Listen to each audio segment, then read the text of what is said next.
সারাদিন ধরেই ঝিরঝির করে বৃষ্টি হয়েই চলেছে। ঘোলা নদীর ওপর বৃষ্টির জল একভাবে নানান রকম নকশা কেটে চলেছে। আকাশের রঙও কালচে হয়ে আছে ঘন মেঘের সমারোহে। একটা যাত্রীবাহী লঞ্চ ইঞ্জিনের শব্দ তুলে চলেছে নদীর বুক চিরে। বিকেলবেলা লঞ্চটা ছেড়েছে বেনের হাট থেকে, যাবে সেই মিলনপুরের ইলুবাবুর ঘাটে। এই লঞ্চে শহর থেকে ফেরা নানান পেশার মানুষ যাত্রা করে। হাটুরে থেকে শুরু করে স্কুলের শিক্ষক শিক্ষিকা এবং শহরে ব্যবসা করতে যাওয়া কিছু ব্যবসাদার সবাই এই লঞ্চেই সপ্তাহের এই শেষ দিনে মিলনপুরে ফিরে আসে। ওহ, কি বর্ষাটাই না নেমেছে! কি মনে হয় বটাদা, আজ রাতে অক্ষত অবস্থায় মিলনপুরে পৌঁছতে পারবো তো? বাজে বকিসনি, একই থেকে থেকে যা ধুলুনি দিচ্ছে, ও একেবারে তুফান ছেড়েছে যেন। এই অসময় তোর এই অলক্ষণে কথাগুলো না বললেই চলছে না, তাই না? আরে মজা করছি, চোটে কেন যাচ্ছ? আরে মরলে তো সবাই একসাথে এই লঞ্চে ভূতের কীর্তন করা শুরু করবো। রাতুলের এই অসময়ে মজা করার স্বভাবটাই একেবারে পছন্দ নয় বটার, তাও সে কিছুই বলে না। ওদের উল্টো দিকে একজন মাঝবয়সী মহিলা এবং আরেকজন মাঝবয়সী লোক বসে ওদের কথা শুনছিল। ওরা ছাড়াও আর একটা বেঞ্চে শেষ শুক্রবারের হাটের মাছ ব্যবসায়ী হরি জেলেও বসে বসে বিড়ি টানছিল। ও হরিদা, তা ব্যবসাপত্র এখন কেমন চলছে? অনেক দিন তোমার সাথে দেখা সাক্ষাৎ নেই, সব ভালো তো? হ্যাঁ, এই চলে যাচ্ছে রে। তা অনেক দিন পর যাচ্ছিস মনে হচ্ছে মিলনপুর। হ্যাঁ গো, মহাজনটা না মোটে ছুটি দিতে চায় না। কদিন পর যে আবার একটু শান্তিতে দুটো দিন কাটাবো। রাতুলের কথাটা শেষ হতেই হঠাৎ লঞ্চটা একটু তুলে ওঠে। এই লঞ্চটা আকারে খুবই ছোট। এমন বেশ কিছু ছোট ছোট ফেরি নৌকাই বেনের হাট থেকে মিলনপুর যাবার একমাত্র উপায়। এই লঞ্চটার চালক আর মালিক হলো শক্তিপদ। এই বর্ষায় এই মানুষগুলোর জীবন এখন তারই হাতে। বাপরে, উফ! ও শক্তিদা, একটু মাথা ঠান্ডা রেখে নিয়ে চলো, আমরা কেউ অকালে মরতে চাই না। তা যা বলেছেন ম্যাডাম। ও শক্তিপদ, একটু ধরে চালা বাবা। ইঞ্জিন রুমে বসে শক্তিপদ সব কথা শুনলেও মুখে কিছু বলে না। সত্যি বলতে কি, এই ঘন বর্ষায় এমন একটু আধটু হয়েই থাকে।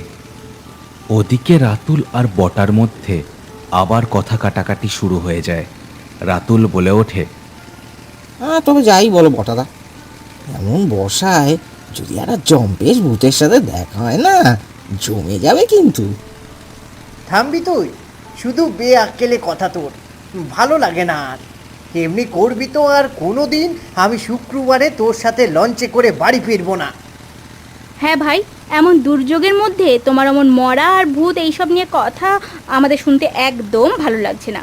থামো তো দেখি একটু। রাতুল সবার কথায় যেন আরো বেশি উৎসাহ পায়। দাঁত বের করে সে বলে, কি আপনারা সব বাচ্চাদের মতন ভয় পাচ্ছেন বলুন তো? এমন বর্ষার দিনে আহা, যদি মরে ভূত হতাম না, তবে সেও কত যে ভালো হতো। তুমি বুঝি ভূতের ভয় পাও না? ওরা ফেরির যেদিকে বসেছিল কথাগুলো ভেসে এলো একেবারে তার উল্টো দিকের কোণা থেকে। সবাই চমকে চেয়ে দেখল একটা ময়লা জামা কাপড় পরা লোক জুলজুলে চোখে ওদের দিকে তাকিয়ে আছে। লোকটার একটা পা নেই। রাতুল বটার কানের কাছে মুখ এনে বলল, ও বটাদা, এ লোকটা কখন বটে উঠলো? আমরা ওটার পর দিয়েই তো দেখছি বেটা ওই আধারে কেমন ঘাপটি মেরে বসে আছে। আগে হয়তো এসে বসেছিল, দাঁড়া দেখি কি বলছে, শুনতে দে। লোকটা এবার একটা কুটকুটে হাসি হাসলো সবার মুখের দিকে তাকিয়ে। আধারে এমন ঝুম মেরে বসে আছে লোকটা, সত্যি দেখলে গাটা ছমছম করে ওঠে। কি ভাই, পাও না বুঝি ভূতের ভয়? না দাদা, আমি তো আর 5 বছরের শিশু নই যে ভূতের ভয় পাবো। যত সব। বাহ, ভালো। তোমাদের মতো সাহসী মানুষেরই তো সমাজে দরকার। সবাই চুপ করলো। লঞ্চটা ইঞ্জিনের শব্দ তুলে এগিয়ে চলেছে একই গতিতে। বর্ষায় দূরের নদীর বুকের ওপর হালকা একটা ধোঁয়ার আস্তরণের সৃষ্টি হয়েছে। রাতুল এবার পকেট থেকে তার ফোনটা বের করলো। তারপর লঞ্চের বাইরের দিকে তাক করে বৃষ্টির ছবি তুলতে লাগলো একটার পর একটা। ফস করে ফোনের ফ্ল্যাশটা জ্বলে উঠতেই এবার একটা কাণ্ড হলো। কোনায় বসে থাকা লোকটা হাতে নিজের চোখ আড়াল করে একটা চিৎকার করে উঠল।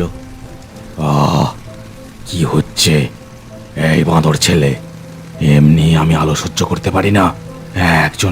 একজন খোঁড়া মানুষের প্রতি তোমার কি কোনো সহানুভূতি নেই? রাতুল, ফোনটা রাখ, কি যে করিস না।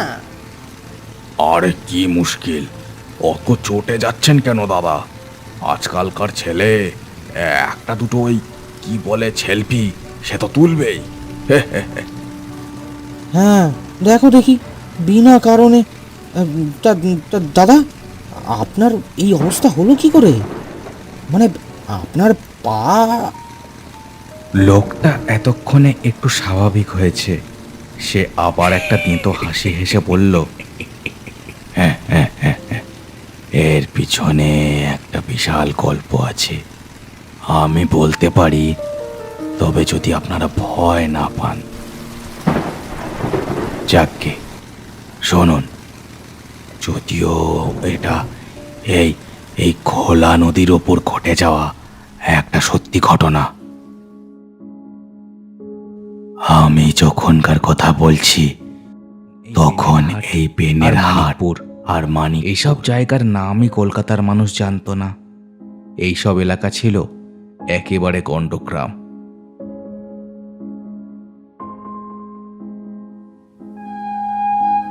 সারাদিনে মাত্র 3টে ট্রেন চলতো এই বেনের হাট থেকে কলকাতা পর্যন্ত।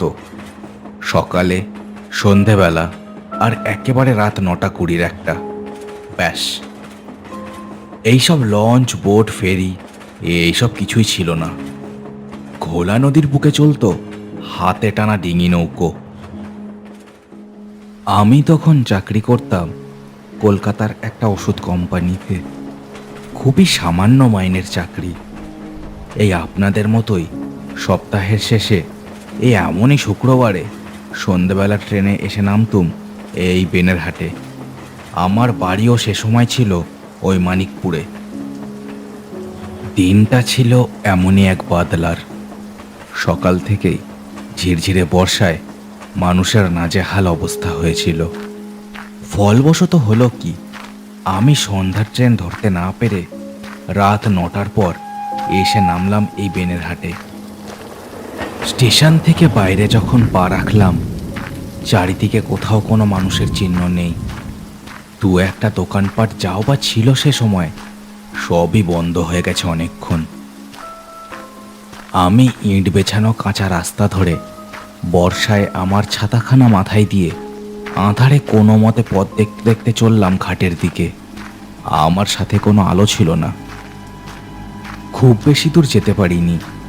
একটা কলা বাগানের ধার দিয়ে যেতে গিয়েই একটা দৃশ্য দেখলাম একটা গাছে একজন লোক ঝুলছে। বর্ষার জলে ভিজে বিভৎস হয়ে উঠেছে তার চোখ মুখ। বাজের আলোয় বুঝলাম লোকটা হয়তো এখানে এসে নিজেকে। আমি খুব ভয় পেয়ে গিয়েছিলাম। হাতের ছাতাটা মুড়ে পড়ি মড়ি করে দিকবিদিক জ্ঞান শূন্য হয়ে আমি দৌড়তে শুরু করলাম। দৌড়তে দৌড়তে যখন হাঁফাতে হাঁফাতে এসে দাঁড়ালাম নদীর ঘাটে, তখন বৃষ্টির তোর আরও বেড়েছে। হাতের বন্ধ ছাতাটা থেকে জল ঝরে চলেছে টুপ টুপ করে। কোথায় যাবেন বাবু?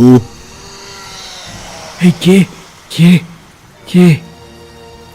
আঁতকে উঠে পিছন ঘুরে দেখি বুড়ো বকুল মাঝি কখন যেন এসে দাঁড়িয়েছে। বকুল মাঝিকে আমি বহুদিন চিনি।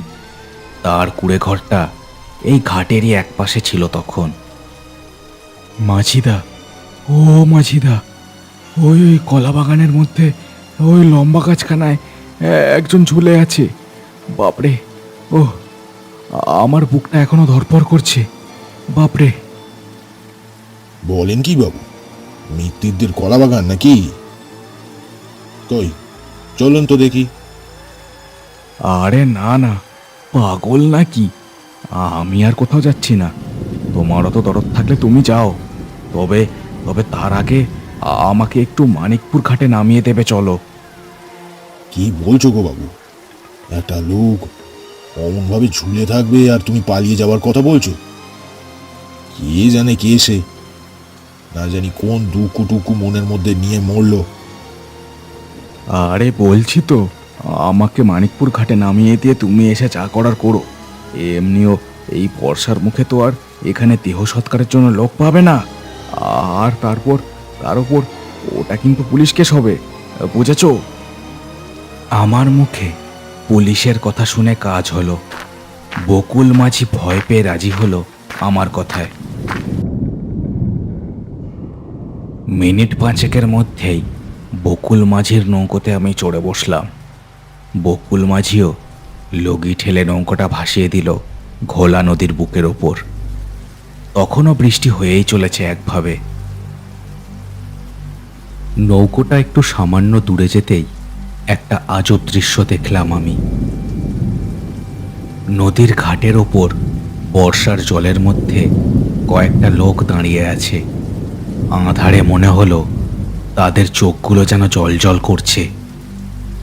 মাঝিদা, ওই ঘাটে ঘাটে কারা দাঁড়িয়ে না? ওই যে দেখো। বকুল মাঝিও আমার কথায় সেদিকে তাকিয়ে দেখল। তার চোখ মুখ যেন ভয়ে সাদা হয়ে গেল সে দৃশ্য দেখে। বাবু, আমার মনে হয় না ওটা কোনো মানুষ। তাকাবেন না ওর দিকে, একদম তাকাবেন না। এ কথা বলেই গায়ের জোরে নৌকোর লগি ঠেলতে লাগলো বকুল মাঝি। আমি ভয়ে কাঠ হয়ে বসেছিলাম নৌকোর ওপর। সাধারণ একটা ডিঙি নৌকো এটা, কোনো ছাউনি নেই। মাঝির লগির ঠেলায় সেটা তখন ভেসে চলেছে টালমাটাল করতে করতে। আমি মাথার ওপর ছাতাটা খুলে বসলাম খানিক পরে। ভিজে প্রায় কাকের মতোই হয়ে গিয়েছিলাম ততক্ষণে, তবুও যতটুকু বাঁচোয়া করা যায়। বকুল মাঝি দাঁড় টানতে টানতে বারবার নদীর পাড়ের দিকে তাকাচ্ছিল, যেন কোনো কিছু একটা সে খুঁজে চলেছে একভাবে। ও মাঝি, কি হলো? এখনো এত ভয় পাচ্ছ কেন? যারা ছিল তারা তো ওই ওই বেনের হাটের ঘাটে ছিল, এখানে তো কেউ নেই। কি জানি বাবু, আমার তো সারা শরীর কাঁপছে এখনো। আপনাকে একটা প্রশ্ন জিজ্ঞেস করি। আপনি যে দেহটা ঝুলতে দেখেছিলেন, তার মুখটা কি দেখতে পেয়েছিলেন? মুখ? হ্যাঁ, দেখেছিলাম, হয়তো ঠিক মনে পড়ছে না। শুধু শুধু ওর দুটো চোখ দেখেছিলাম। ওহ, ওই চোখ দুটো।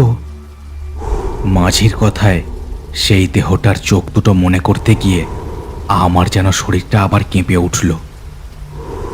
আকাশে এমন সময় কড়কড় করে বিশাল একটা বাজ চমকে উঠল। বিশ্ব চরাচর যেন ঝলসে গেল সেই আলোয়। বাজের আলোতেই দেখলাম মাঝির মুখে যেন আর কোনো ভয়ের ছাপ নেই। উল্টে তার বদলে একটা একটা কুটিল হাসি যেন ফুটে উঠেছে। কি কি হলো গো মাঝিদা? হাসছো কেন? কি হয়েছে? আপনি খুব ভয় পেয়েছেন বাবু, তাই না? আমার কিন্তু আর ভয় লাগছে না। মানে কি বলতে চাইছো? এই এই তোমার কি মাথা খারাপ হয়ে গেছে নাকি? কি যাতা বকছো? মাঝি কোনো কথা না বলে নৌকোটা আরো জোরে ধাক্কা দিয়ে ঠেলে নিয়ে চলল মাঝ নদীর দিকে। এতক্ষণ একটা ধার দিয়ে চললেও হঠাৎ এই কাণ্ডে আমি বেশ চমকে উঠলাম। কি হলো হে? হ্যাঁ, মাঝ নদীর দিকে যাচ্ছ কেন? আরে কি হলো? এই বুড়ো, কি হলো? জবাব দে। মাঝি কিন্তু কোনো উত্তর দিল না। লগি ঠেলা থামিয়ে দিল। এক দৃষ্টে তাকিয়ে থাকলো শুধু আমার মুখের দিকে। কি হলো? আমার কিন্তু ভয় লাগছে এবার। কি হলোটা কি? বাবু, জানেন, কাল সন্ধেবেলায় খবর পেলাম আমার গ্রামের বাড়িতে আগুন লেগেছে। আমার বউ, আমার একটা মাত্র মেয়ে, সবাই সবাই পুড়ে ছাই হয়ে গেছে গো বাবু। সবাই। আমার আমার যে আর কোনো কিছুই ছিল না গো বাঁচার জন্য। তাই তো ওই কলা বাগানের লম্বা গাছখানায় ঝুলে পড়লাম ওই আজ সন্ধ্যের দিকে। তবে তবে আপনি কিন্তু কাজটা মোটে ভালো করেননি বাবু। আপনার কাউকে ডেকে তো দেখানোর কথা ছিল ব্যাপারখানা, তাই না? তা না করেই আপনি পালিয়ে এলেন। মানে কি বলতে চাইছো তুমি? গাছে ঝুলে পড়লে মানে? তুমি তো আমি তো এখন ছায়া, বুঝলেন বাবু। আমি অনেক কাজ পারি যা মানুষই কিন্তু পারে না। তবে বাবু, আপনি কাজটা মোটে ভালো করেননি। এর শাস্তি কিন্তু আপনাকে পেতেই হবে। কি বলতে চাইছো তুমি? আমি যে কিছুই বুঝতে পারছি না। আমার মুখের কথা শেষ হলো না, হঠাৎই একটা বাজ এসে পড়ল মুখের উপর। প্রবল আলো আর উত্তাপে ভরে গেল চারিদিক। তারপর আমার আর কিছুই মনে নেই। যখন চোখ খুললাম, দেখলাম জলের মধ্যে নৌকোর ভাঙা ভাঙা অংশ ভাসছে। একটা প্রবল অট্টহাসির শব্দ বাতাসে ভেসে বেড়াচ্ছে, আর সেই ভাঙা নৌকোর অংশের মধ্যে ভাসছে আমার একটা কাটা পা।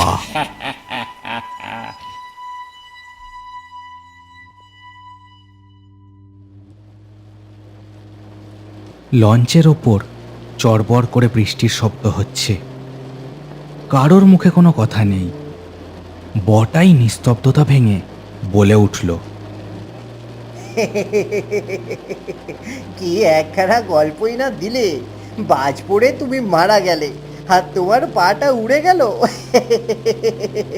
বাহ বাহ বাহ বাহ, তাই যদি হয় তবে তবে তুমি এখানে বসে আমাদের মাঝে গুলতানি করছো কি করে শুনি? লোকটা তেমনই দাঁত বের করে তাকালো সবার দিকে। ফেরির ভেতরকার মৃদু আলোয় তাকে দেখে সবার গা ছমছম করে উঠল। কে বলেছে আমার পা উড়ে গেল? তাকিয়ে দেখো দেখি একবার। লোকটার কথায় সবাই তাকিয়ে রইল তার কাটা পায়ের দিকে। ওদেরকে চমকে দিয়ে হাড় মাংসের বিভৎস শব্দ করে বেরিয়ে এলো একটা কাটা পা। বহুকালের জলে পচা একটা পা। ও মাগো, ওটা কি গো? ওটা কি? ও বাবা! সবাই ভয়ে যেন পাথর হয়ে গেল এই দৃশ্য দেখে। এমনকি শক্তিপদও ইঞ্জিন রুম থেকে দেখেছে দৃশ্যটা। সেও লঞ্চের চাকা ছেড়ে দিয়ে এক দৃষ্টে তাকিয়েছিল সেদিকে। লোকটা ধীরে ধীরে কাঠের পুতুলের মতো উঠে দাঁড়ালো। সে যেন আরো রোগা হয়ে গেছে এই সময়ের মধ্যে। তার গায়ের জামাটা পতাকার মতো লেপ্টে আছে। চোখ দুটো দেখলে মনে হচ্ছে কালো রক্ত যেন টলটল করছে তার মধ্যে। খিদে, খুব খিদে পাচ্ছে গো। আহা, কি গন্ধ পাচ্ছি আমি তোমাদের রক্তের আর মাংসের। বহুকাল কিচ্ছু খাইনি।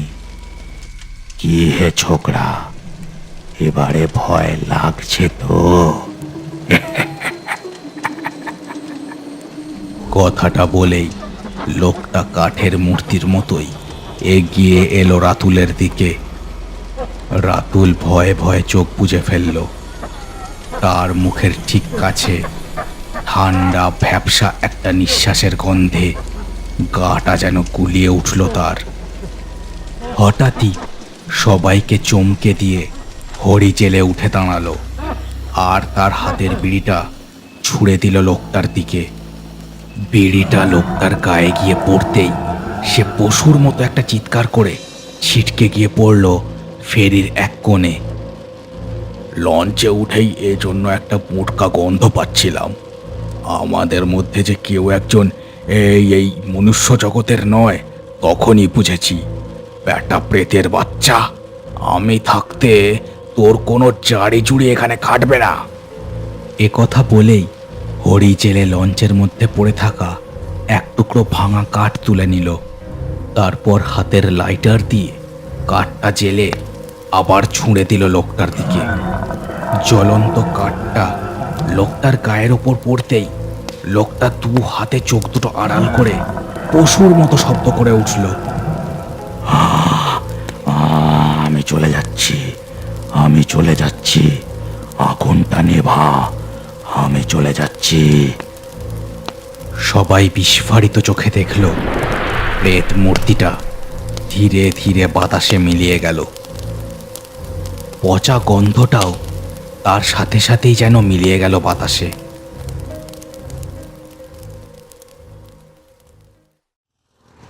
লঞ্চের ভেতরের আবহাওয়া আবার শান্ত হয়ে গেল। শক্তিপদ লঞ্চটাকে আবার মানিকপুর ঘাটের দিকে চালাতে শুরু করেছে।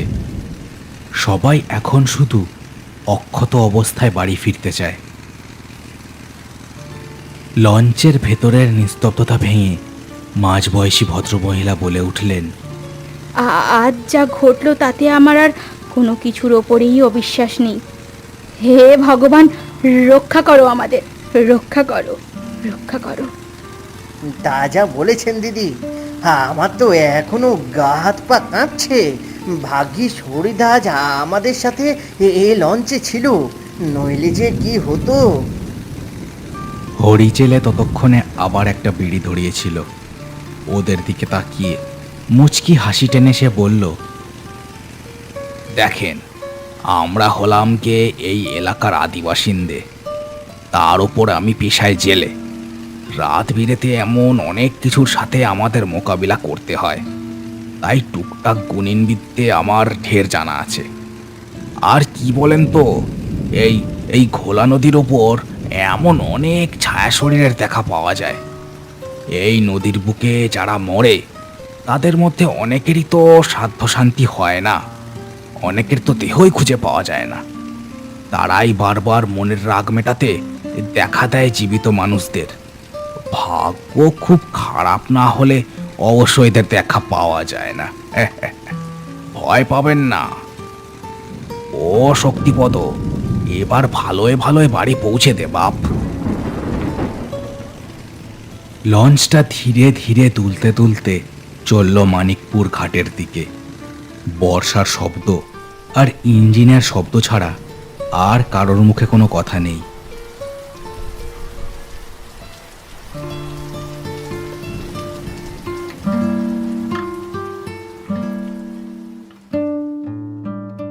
শেষ হলো কার্টুনস অ্যানিমেশনসের আজকের গল্প। আজকের গল্পটা কেমন লাগলো সেটা আমাকে কমেন্ট করে জানাতে ভুলো না। চ্যানেলটাকে সবাই সাবস্ক্রাইব করে দিও আর গল্পটাকে শেয়ার করে দিও তোমার বন্ধুদের সাথে। দেখা হচ্ছে আর পরের ভিডিওতে। সবাই খুব ভালো থেকো।